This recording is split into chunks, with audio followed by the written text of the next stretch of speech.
ప్రియమైన మీకు, నేను మిమ్మల్ని 4-5 నెలల క్రితం విజయనగరంలో శంకర్రావు గారి అమ్మాయి పెళ్లికి వీడియో తీయడానికి వచ్చినప్పుడు చూశాను. పిచ్చెక్కి నా మనసు మనీ పర్సులా పారేసుకున్నాను. ఆ క్షణమే నా ప్రేమకు శ్రీరామ చుట్టుకుని, జీవితంలో మీలాంటి స్త్రీని భారీగా పొందకపోతే నేను బ్రతకటం వేస్ట్, అంతకంటే ఎయిర్ టికెట్ కొనుక్కుని ఎగిరే విమానంలోంచి కిందకు దూకి చావటం బెస్ట్ అని డిసైడ్ చేసుకున్నాను. ఆ క్షణం నుంచి నేను అష్టకష్టాలు పడుతూ వచ్చాను. నేను వెధవనే కావచ్చు, ఇడియట్నే కావచ్చు, ఇంకా ఏమైనా కావచ్చు, అబద్ధాలాడి ఉండొచ్చు, పాములతోటి వగైరా జంతువులతోటి చాలా చాలా డ్రామాలాడి ఉండొచ్చు.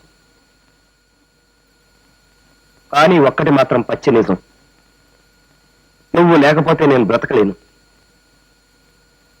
నా గుండెల్లో షామియానా వేసుకుని, బుస్కోటు జేబులో మంగళసూత్రం పెట్టుకుని, విజయ బ్యాంక్ వారి ఎంబ్లంలా నీకోసం, నీ ప్రేమ కోసం ఎదురు చూస్తుంటాను. నువ్వు లేని నేను లేనే లేను. నేను చచ్చినా నా ప్రేమ చావదు.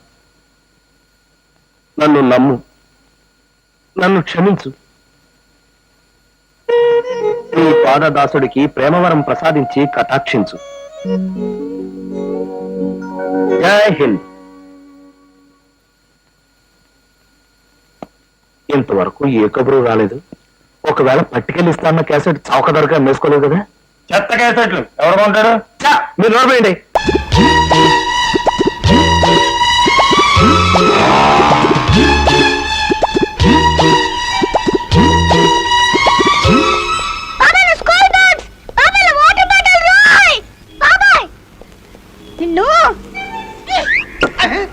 ఎవరా అది?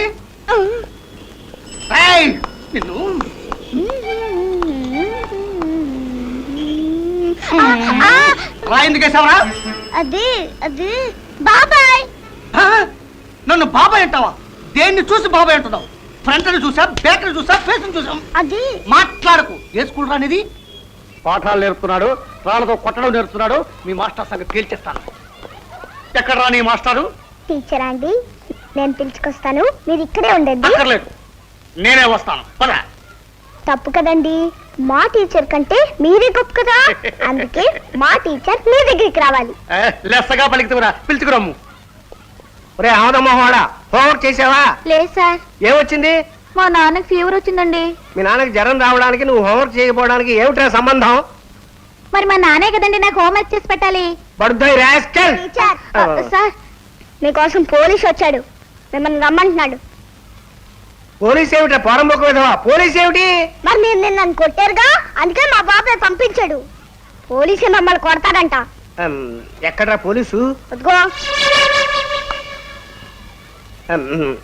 నువ్వు క్లాసులోకి వెళ్ళి కూర్చో, నేను పోలీస్ గారితో మాట్లాడొస్తాను. నమస్కారం అండి. ఏమయ్యా, నువ్వే నా పిల్లోడు మాస్టర్వి?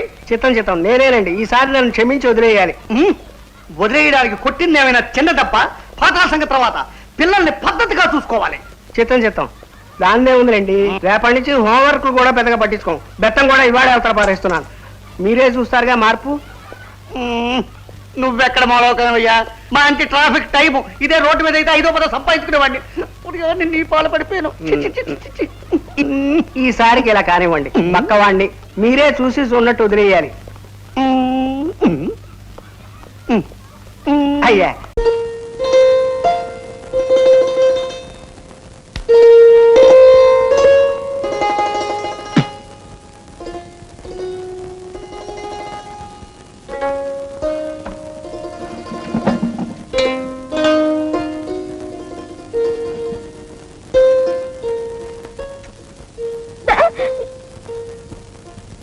నాగరాజు, ఎవరే అమ్మాయి? అమ్మాయా? ఇక్కడ అమ్మాయి ఎవరక్క? నేను. నువ్వు అమ్మాయివా? మోహన్ చూడు. ఎవరో ఏమిటో చెప్పకుండా ఏమిటి అది? దీని గురించి చెప్పాలంటే చాలా చరిత్ర ఉందక్క. అత్తయ్య, మా అమ్మ నిన్ను. రేయ్ చిన్నోడివి, చూపు తిప్పుకో. ఇప్పుడు ఏం చదువుతున్నావు? మాటలు మారుస్తావరా? ఎవరి అమ్మాయి? ఇదా చెప్తా.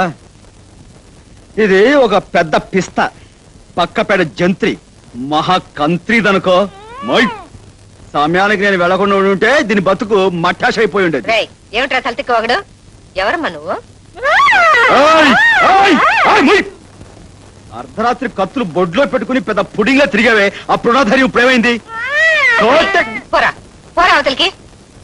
వాడి మాటలు ఏం పట్టించుకోకమ్మా. వాడు నిన్నేమైనా చేశాడా? నేనా తన్నా ఇంకా నయ్యం తననేమి చేయకుండా ఉంటే అదే చాలు. ఎవరు మావయ్య ఈ బావురు తప్ప?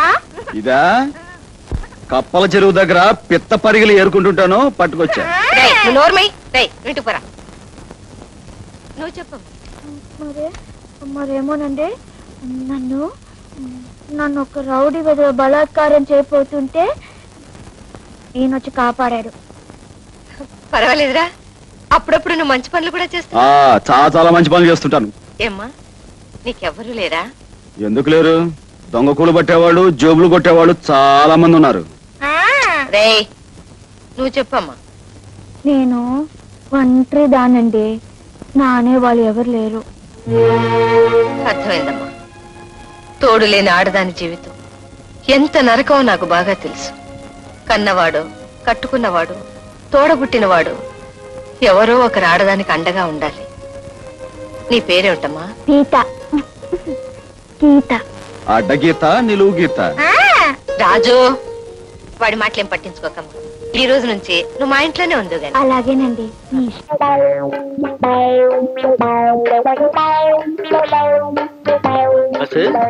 వాళ్ళ నాన్న మనకు బయటే కనిపించాడుగా, మరి ఈ స్త్రీ ఇంటిలో కనిపించేదేమిటి బస్సు? ఇది మంచి సమయమని మనం వస్తే మన్ని నిరుత్సాహపరుస్తుంది మీరా ఈ స్త్రీ. ఏ గుడ్డివాడు గారు, ఇక్కడికి ఎందుకు వచ్చావు? అందుకేనా? బస్సు డైరెక్ట్ గా పాయింట్ వచ్చే బస్సు, లేకపోతే వాళ్ళ నాన్న వచ్చేస్తాడు. చూడు చిట్టి తల్లి, నేను మంచి మూడ్ లో ఉన్నాను, నువ్వు రాసుకో. ఈ రోజు ఉదయం ఒక సంఘటన జరిగినది స్త్రీ.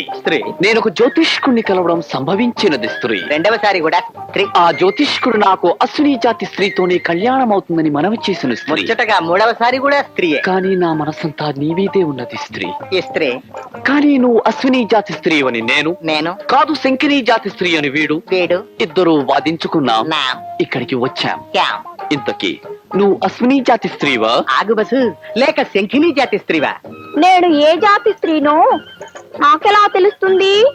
Point bus. నువ్వు అశ్విని జాతి స్త్రీవైతే నీ వీప్ మీద ఊసరికాయంత పుట్టుమచ్చుంటుంది. ఆగండి. నువ్వు ఆగు. అవును, ఒకవేళ వీపు మీద పుట్టుమచ్చ లేకపోతేనా? మచ్చ నా బొంద. ఊరికే ఆ వీపు తాలూకు అందమైన ఫోటోలు తీస్తే అవి ఎప్పుడు కావాలంటే అప్పుడు చూసుకోవచ్చు, మన గ్రంథంలో రాసుకోవచ్చు.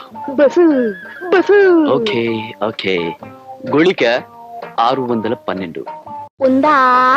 కనబడిందా? ఉంది. 10 పైసలంత లేదు గాని 5 పైసలంత ఉంది.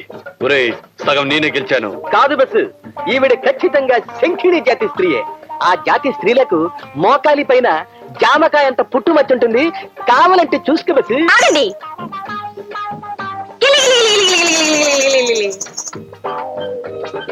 ఐడియా ఎలా ఉంది బస్సు?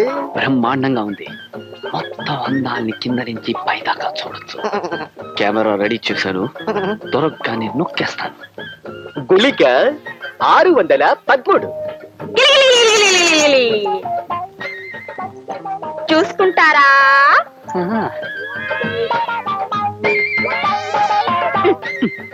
ఇదేమిటి? అక్కడ పుట్టు మచ్చ లేదుగా.